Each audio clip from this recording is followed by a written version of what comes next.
And yet there were people in Greece, even in those days, that had climbed Olympus and knew there wasn't anybody on top. So you have another dimension coming in here. The gods not only dwelt there, but they dwelt in some invisible dimension. They were not just physical beings. They were beings that had greater powers, greater extensions of consciousness and understanding. Then, after a long period of time, these gods that had moved so very, very far away began to move closer again. And ultimately, all religions came to the same conclusion, namely that the divine power upon which man must depend for his survival is not under the hearthstone or in the ancestral grave, nor is it in the far and distant reaches of the sky on some Olympian height. This God is in ourselves, and in every people this concept gradually turned and moved back again into man. Such a panorama is interesting and fascinating and well within the field of anthropology, because that is where the rise of the God concept in nature has its strongest research programs. However, we must go back to our main theme now, namely that man was created by some kind of spiritual being. That man was the progeny of gods, or the production of powers superior to himself of some kind. The Greeks, being essentially naturalistic, were not, however, completely willing to assume that man was begotten by a particular and special act of deity. This was not originally their concept. Their concept, rather, was that there was a spiritual creation of man, that humanity began not as we know it in the cell or in the swamp or in the elos, that man actually began as a splendid being in heaven. Among the mysteries of the Greeks, when they reached philosophic maturity, there was a very interesting speculation introduced that perhaps we should not forget. Namely, the reason why the gods are no longer on the top of Mount Olympus is because man is the gods. Now, this is an interesting thought, but you'll have to ponder it a little bit.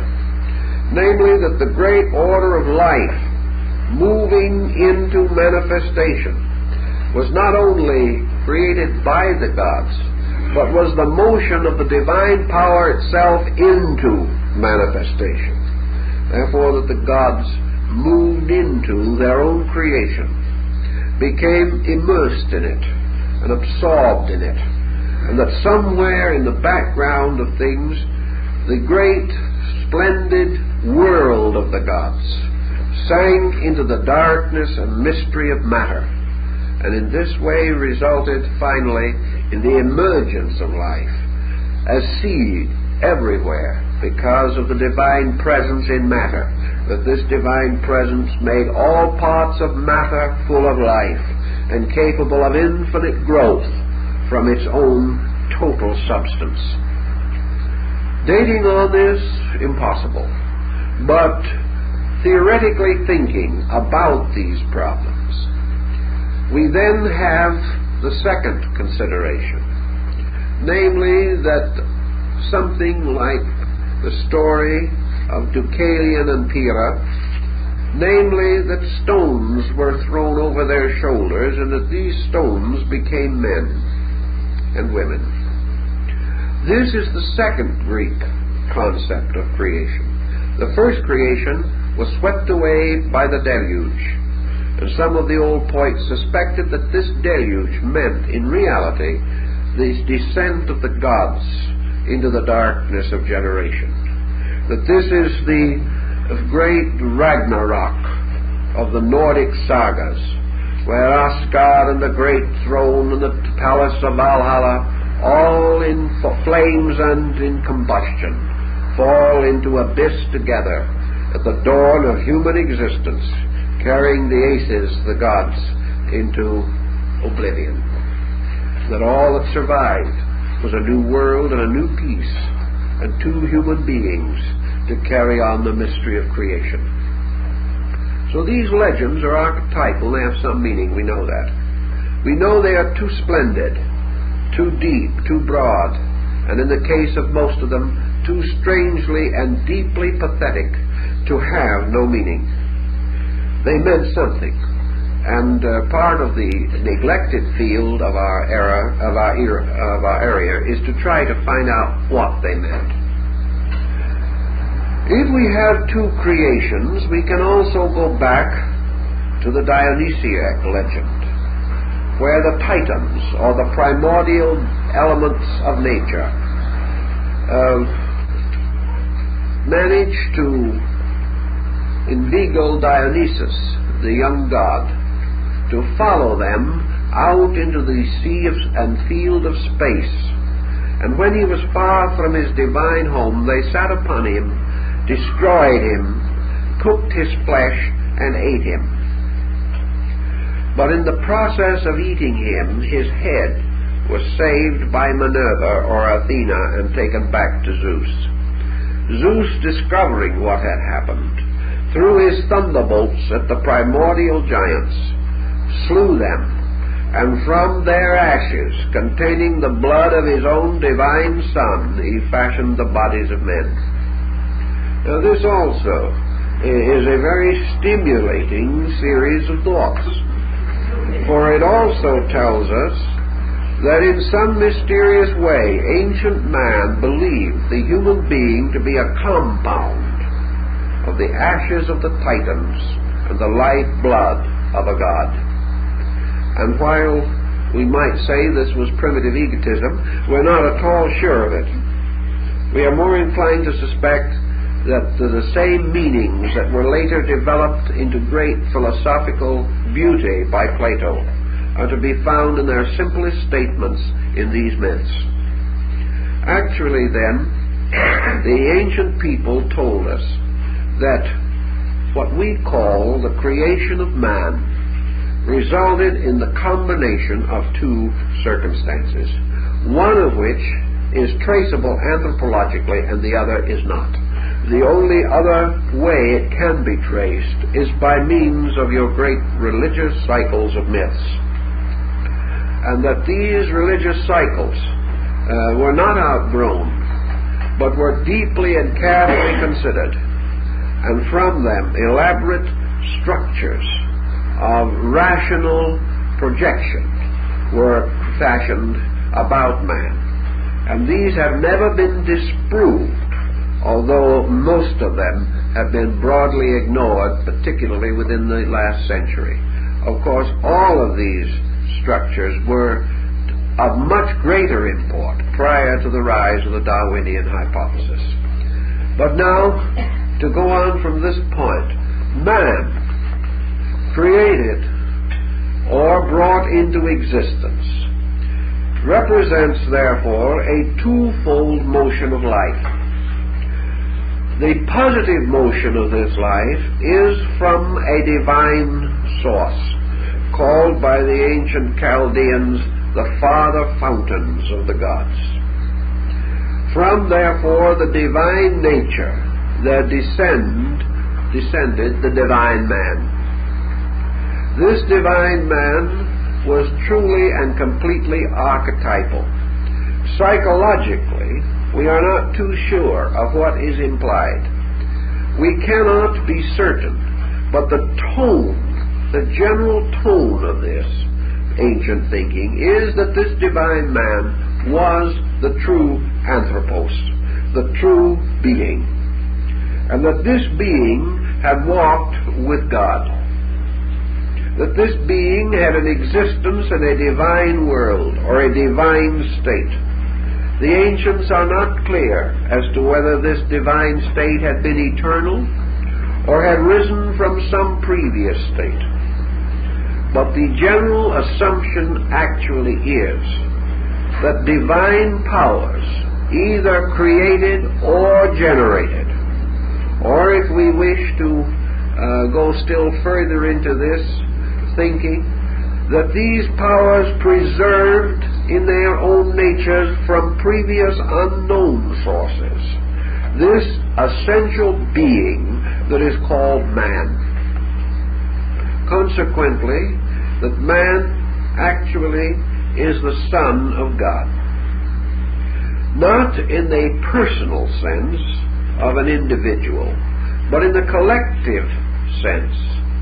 For it is also specifically stated in the generation of man in several systems, that in the creation, formation, or integration of this being, each of the principal deities contributed some essential characteristic or quality, as for example Athena, who bestowed the potential of wisdom, and Mercury, who bestowed the potential of learning or of knowledge. And each one of these deities bestowed from its own nature a quality. This immediately tells us something if we want to think about it for a moment, namely that the deities themselves are the personifications of qualities. Otherwise they could not bestow them. That we are not dealing with persons, we are dealing with conditioned energies. And that these conditioned energies, united, bestowing each its own quality upon the production of the anthropos, or a being, in which these qualities were therefore all latently present. This does not deny, however, that this being or this creature had great and enduring need for certain extensions of itself. In all systems, life, in order to manifest in any situation or condition, must adapt itself to form. Every life must be informed and end-formed. In order to exist in any environment or condition, a being must have an instrument, a body or a nature, composed of the substances of that environment or condition. Otherwise it may be present, but it will be unseen and unknown if we wish to presume that it is present. This is true not only of the human being, but of the beings that very likely and most certainly do inhabit other planets, other solar systems, other cosmic systems. Whatever life comes into manifestation must clothe itself in the substances of its environment, and by so doing make a bridge between its own subjective and the sphere in which it wishes or needs to function. The ancients had a simple example of this, and they made use of it. We know that the Indian people undoubtedly developed a large part of their great cosmological theory from embryology. From the actual study of the birth of the human being now, they believed they had a key to the great cyclic processes by which universal generation is achieved. This has also been noted in many other systems of mythological thinking, as in Fraser's Golden Bough, where you will find many references to these parallel groups of legends. If, therefore, in the primordial nature of things, we are to have a being coming or entering into a state of form, we must also have form itself gradually moving. Everything moves, and the development of life implies the production of forms.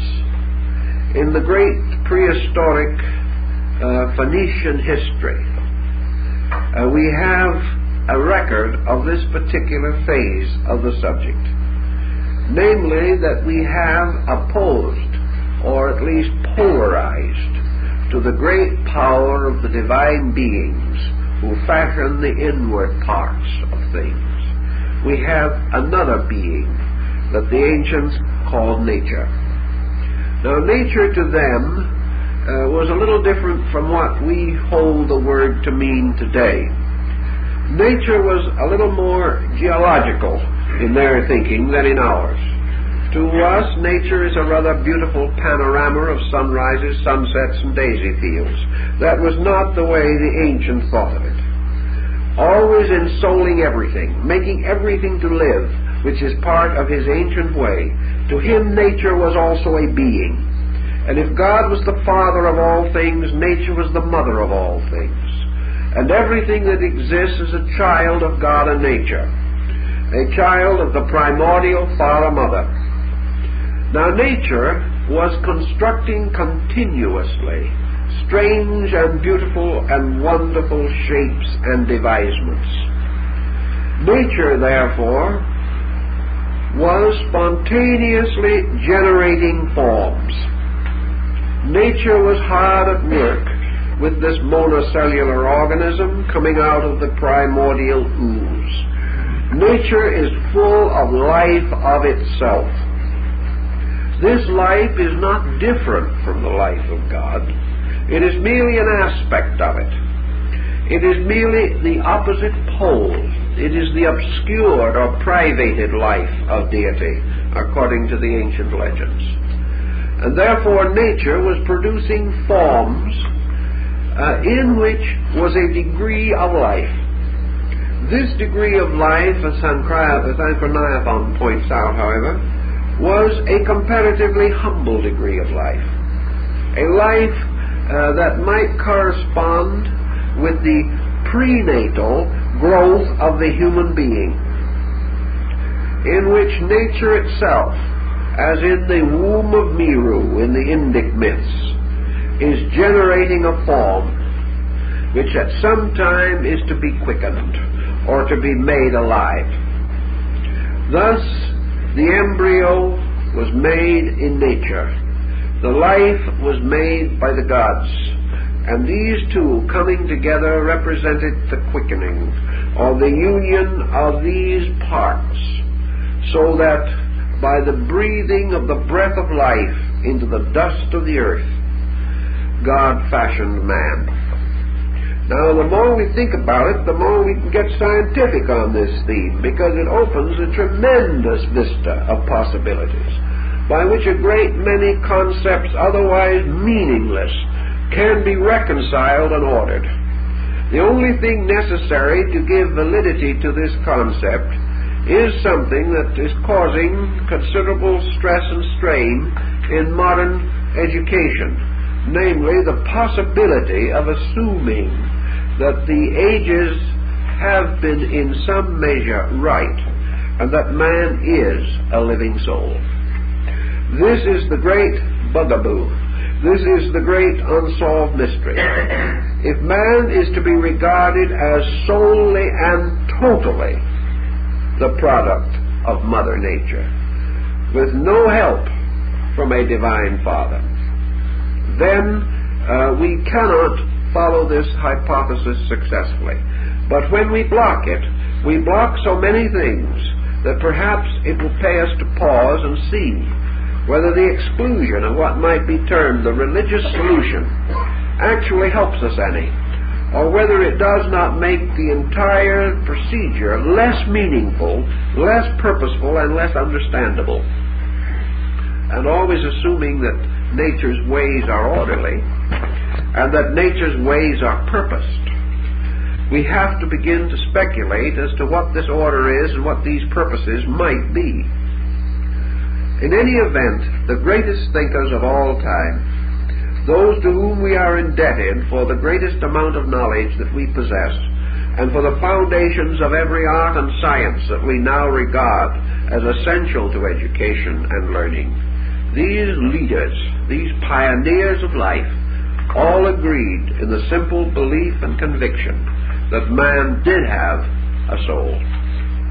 That this soul, or psychic nature, actually was not identical with his body, nor was it a byproduct of body, and that there is nothing essentially unreasonable in the conception that a quickening did take place. and that at some extremely remote period, this quickening brought together a condition or circumstance which accounts for what we call the beginning of the culture impulse, the culture instinct. It is quite possible, as the ancients pointed out, that the form of man reached a comparative state of maturity before this culture instinct set in upon him and began to change him. So let us now go around again, because we have to come back this road several times in different ways to get to our ultimate objective. And let us go now to consider for a moment this cultural problem. This problem upon which so much hangs and which has been so generally neglected as to its origin. What is the difference, for instance, in the state of man immediately before and after the advent of culture? It is assumed that man, having gained a certain differentiation from other animals or from other creatures, physically speaking, was confronted by a series of circumstances which had to be assailed and conquered before man could attain the level of culture. Some of these circumstances are entirely reminiscent of the present animal state in nature. That the beginning of it all was that man, physically speaking, must survive. That survival, the will to live, the expression of a gradually increasing ingenuity in the process of preserving his own survival, when analyzed, considered, and subjected to the modification of 1.5 billion years, accounts for the gradual rise of man. Actually, in the animal kingdom, the need for survival is obvious, and animal life is largely divided between two problems of survival: individual survival through food and collective survival through generation. These two become the principal purposes. Nature has in many instances indicated that of these two purposes, food is the servant of generation. In other words, there are many forms of life that, having reproduced, then perish, it being obvious that their continuance by the maintenance of food alone is not the primary purpose of nature. That in these ancient patterns, the purpose of nature was to ensure perpetuation, and that from that time on, the fate of the individual creature was far less meaningful. In the beginning, then, we have the animal man, or the animal type of man, distinguished by what has been called his parasite existence. It's coming back a little, but we hope we'll get over it. Namely, that man lived from nature without essentially contributing anything to nature. That man also lived merely by the continuous search for food, therefore by the continuous use of the available supplies of nature. This situation, going along, became an almost constant demand upon the primordial life of man. His existence was non-cultural, simply because at that stage existence and survival became so intimately associated. So at the first platform of our thinking, man's culture was blocked by survival. He had to consider only continuance and to make innumerable and continuous adjustments to the challenge of destruction which hung constantly over him. The second period, which has been considered to be the next prenatal step in the birth of man as a culture being was that which brought him to the beginning of his awareness of the possibility of attaining a certain partnership or a certain control, as it is called, over nature. This control is exemplified by ingenuity beginning to rise as a means of challenging the fatality of nature.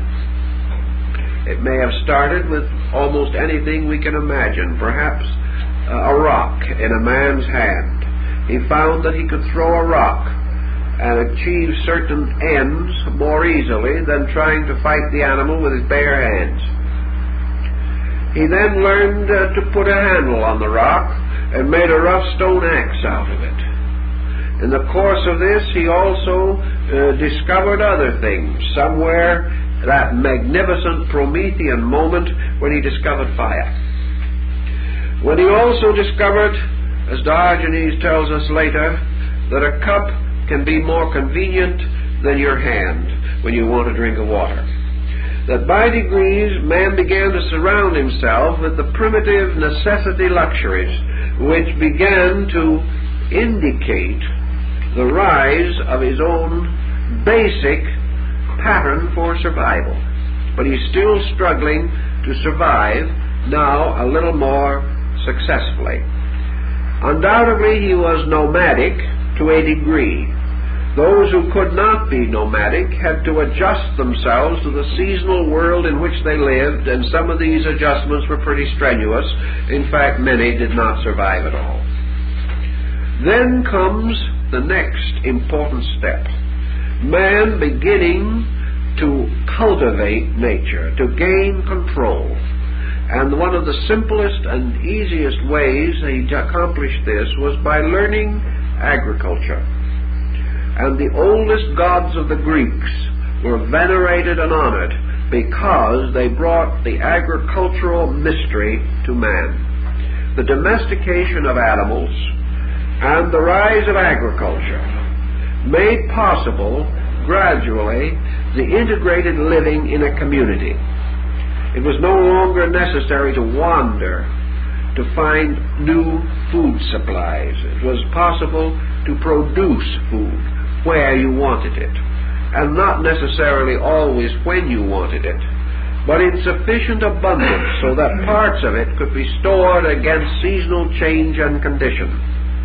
Man began to gain a certain victory.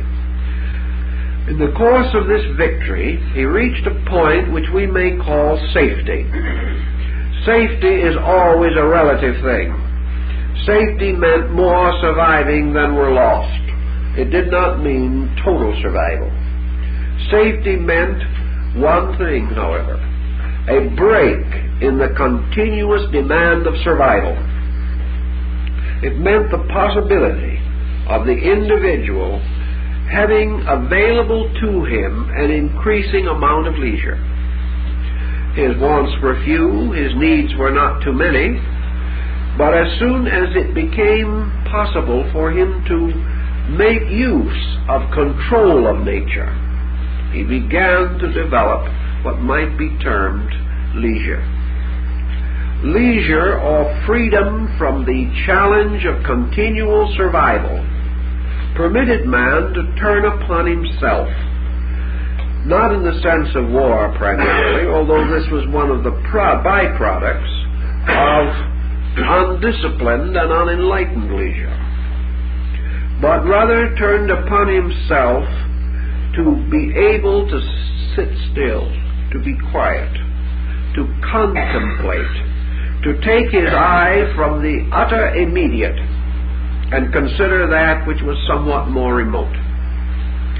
Gradually, out of the sense of leisure, out of the possibility of man having time to do something beside eat, propagate, and die, we see the beginnings of culture made possible to us. Now, this period we now reconstruct in this way, but there is another possible interpretation of this reconstruction procedure, following a little bit of what we have, obviously fulfilling it.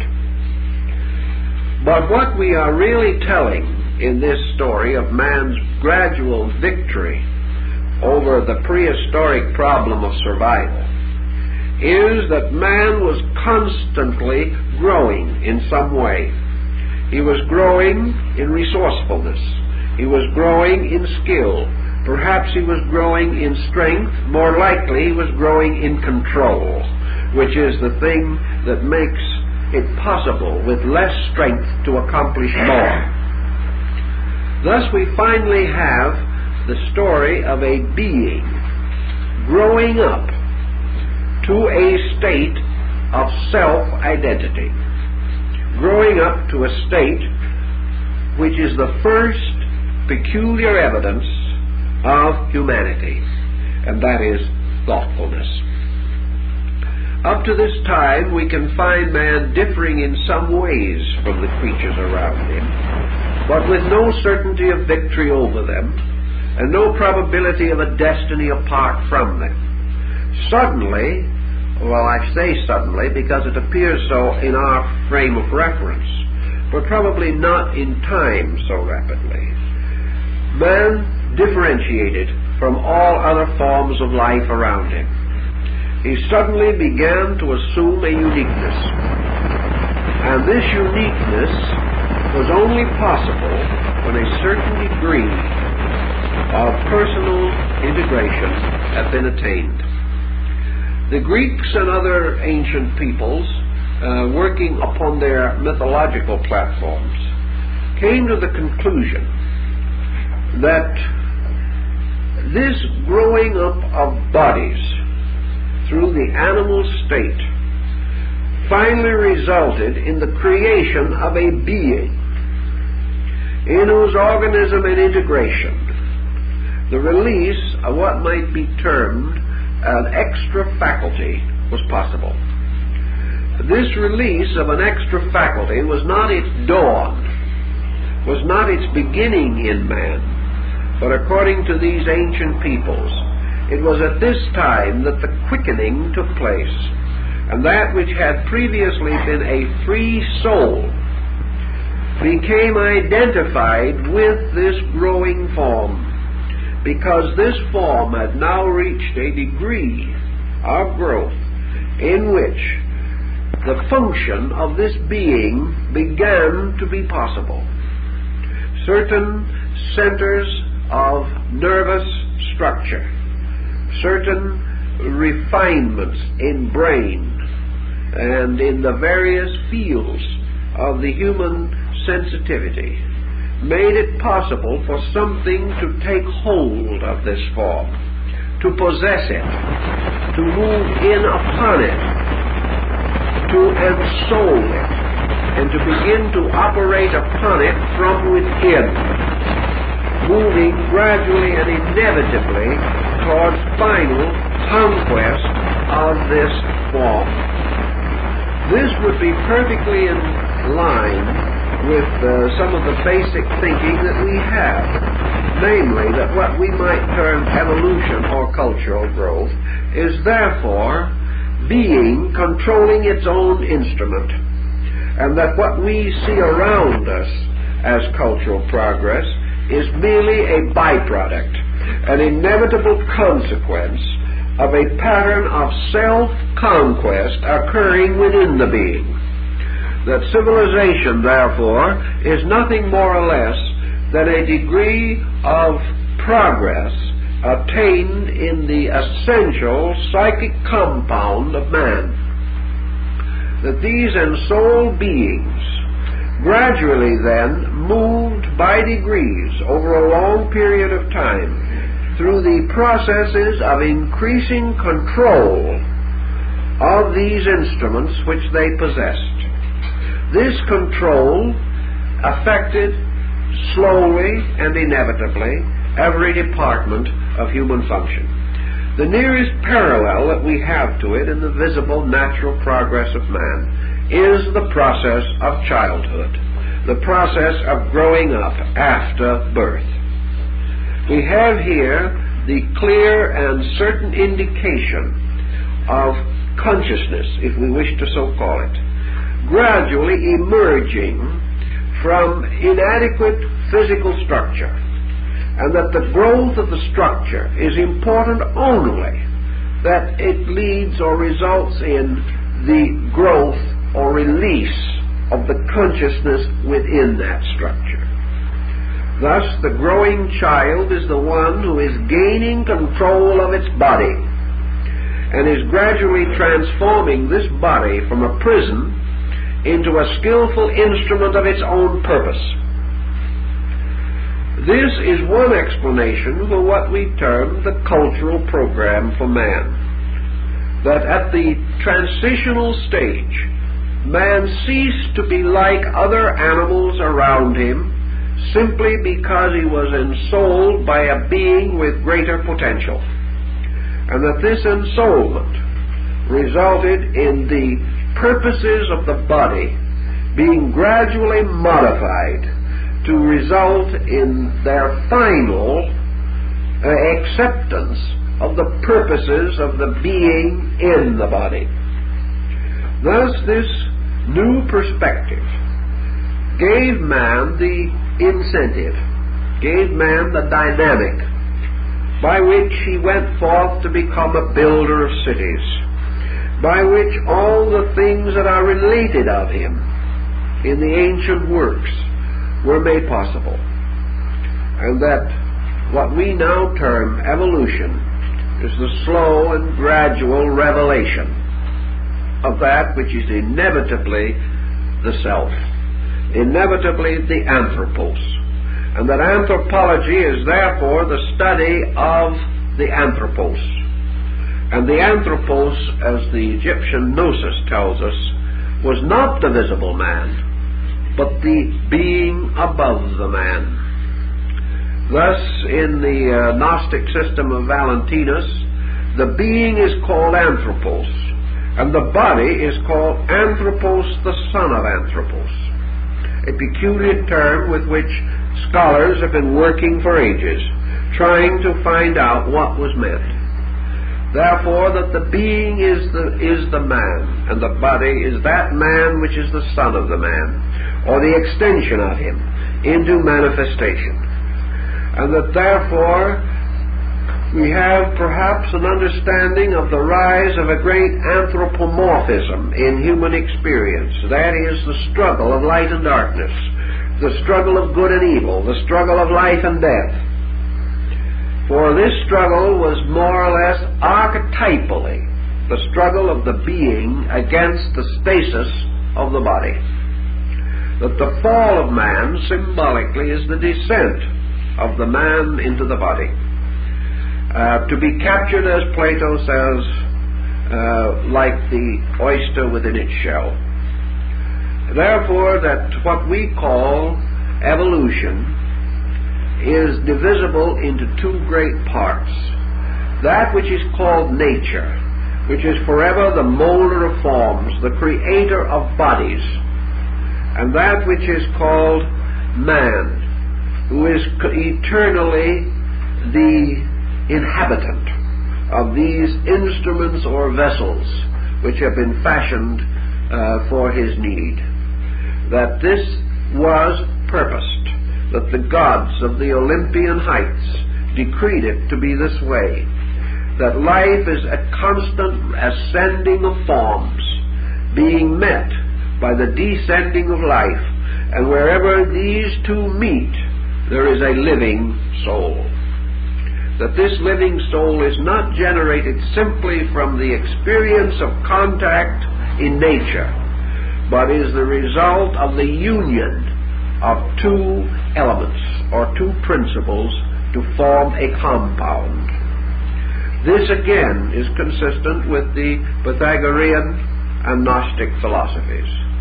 For we are informed by these systems that there are three states in nature: spirit, matter, and form. Form is a compound. Form is a body which must be composed of material elements and archetypal energies.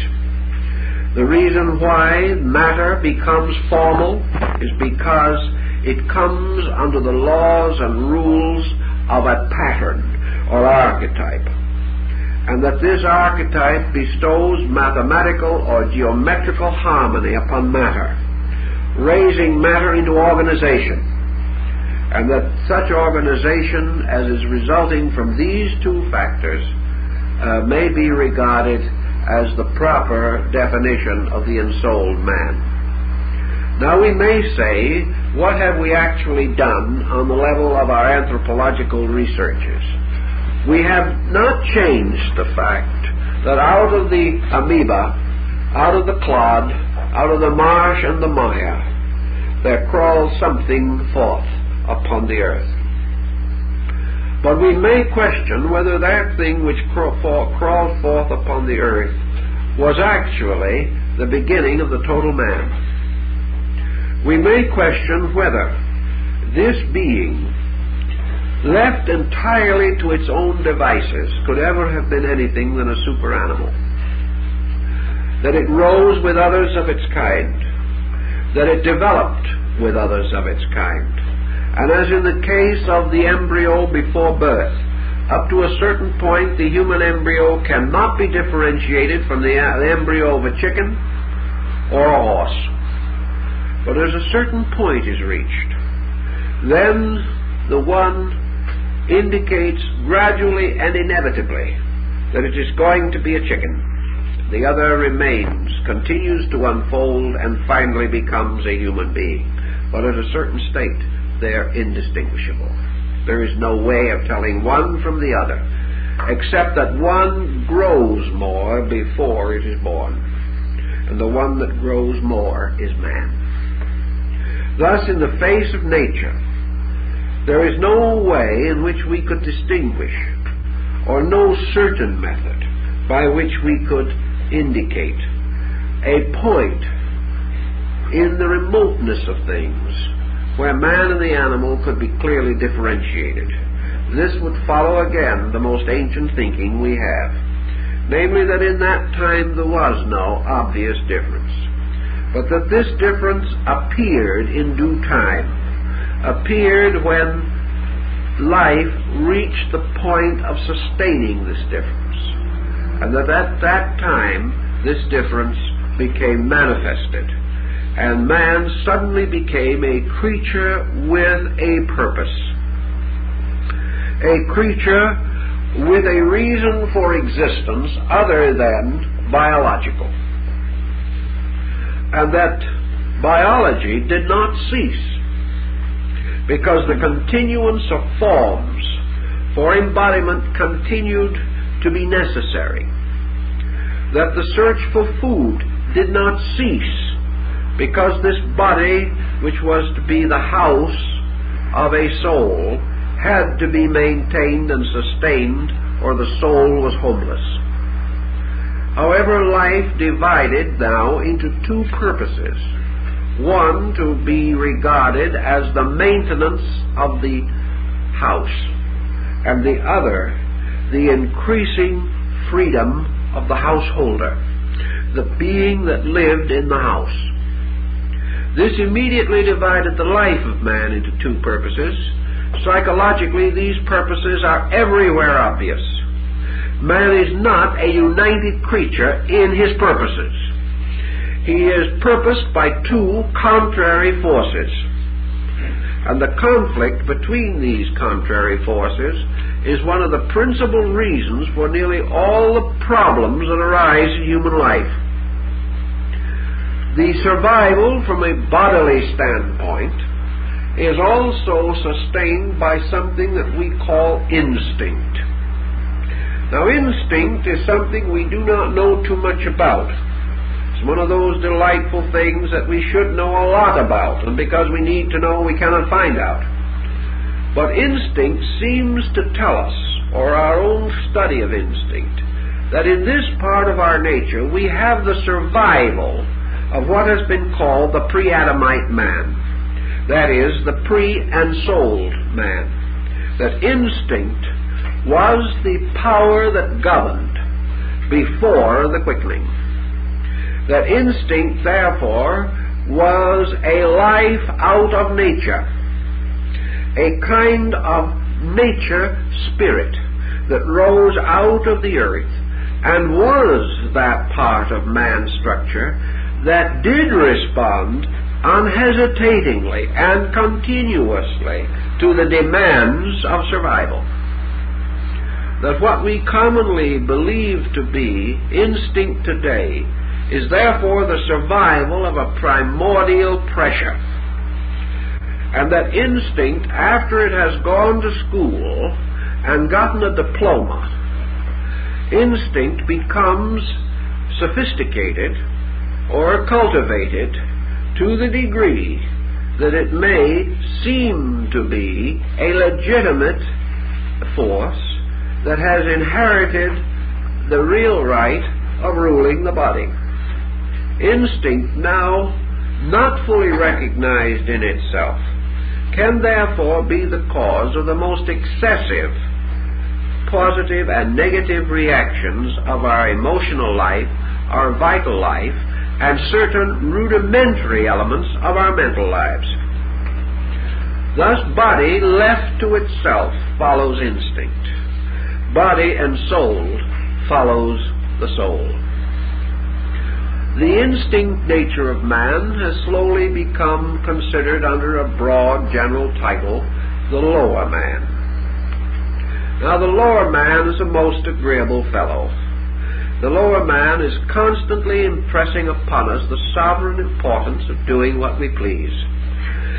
The divine man is constantly impressing upon us the sovereign importance of doing that which is right, or that which is necessary, or that which is next. Each of these forces is seeking the gratification of itself, seeking also the fulfillment of its own purposes.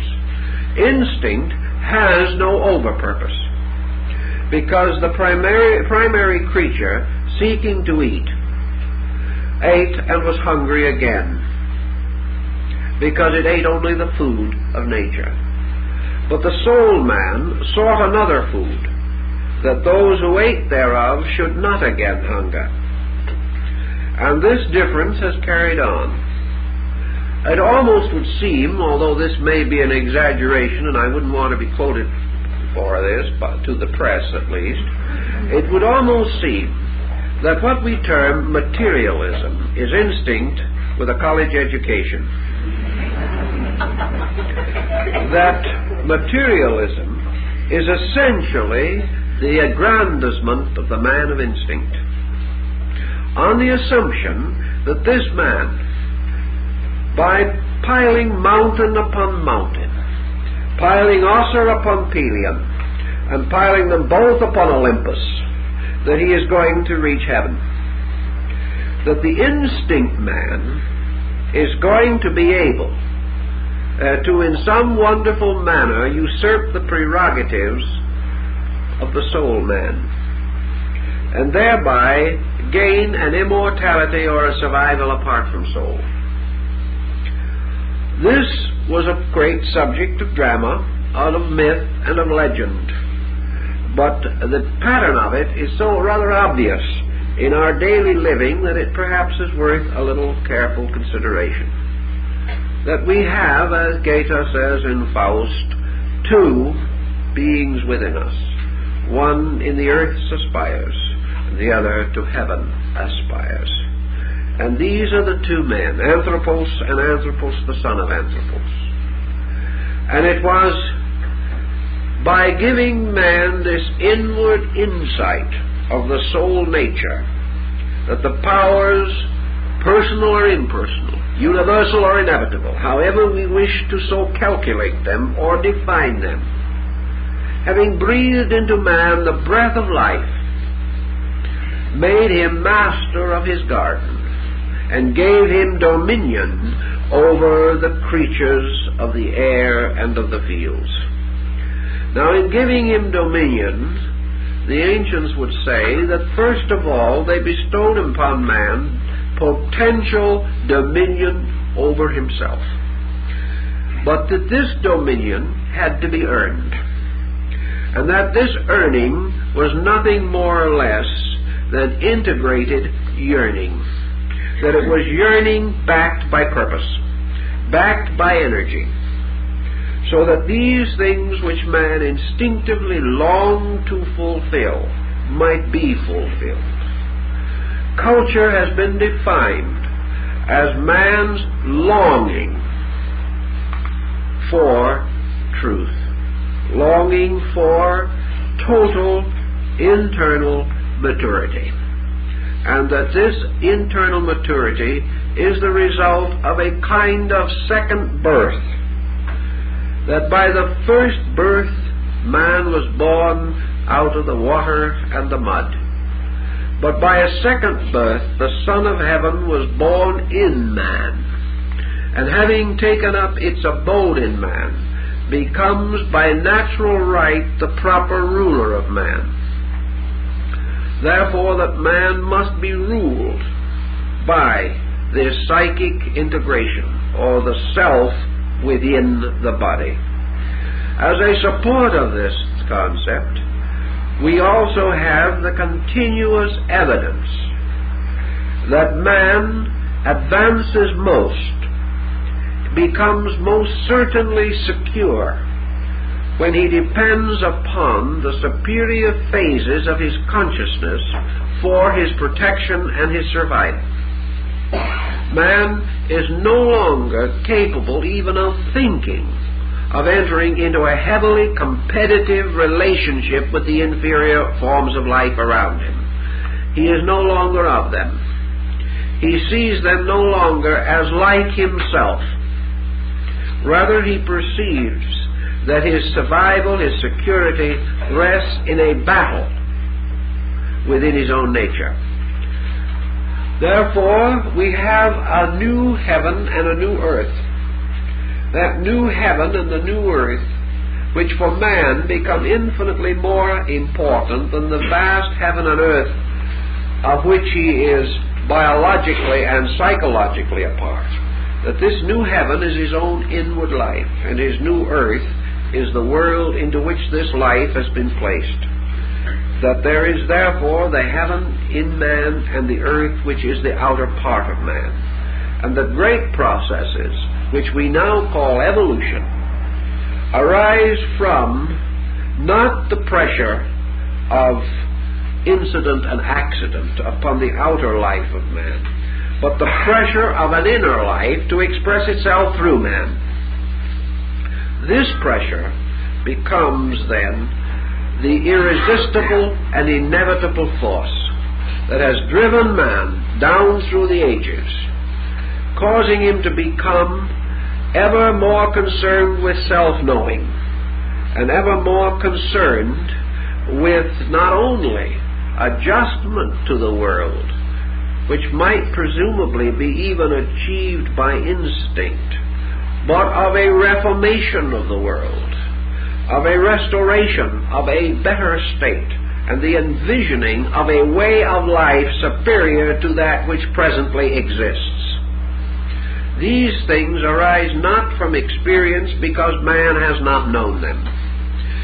The world we look for is not a world that comes to us from our physical environment, but rather is archetypal of a universal state which preceded our involvement in a material existence. Thus we can assume a parallel, the possibility that anthropology as we know it is not essentially in error, but rather that it is half of a story, and that the other half of the story takes part or takes place behind the line or the veil which divides the external life of man from his internal and eternal roots. Now our time is up, so that's the foundation for the first evening.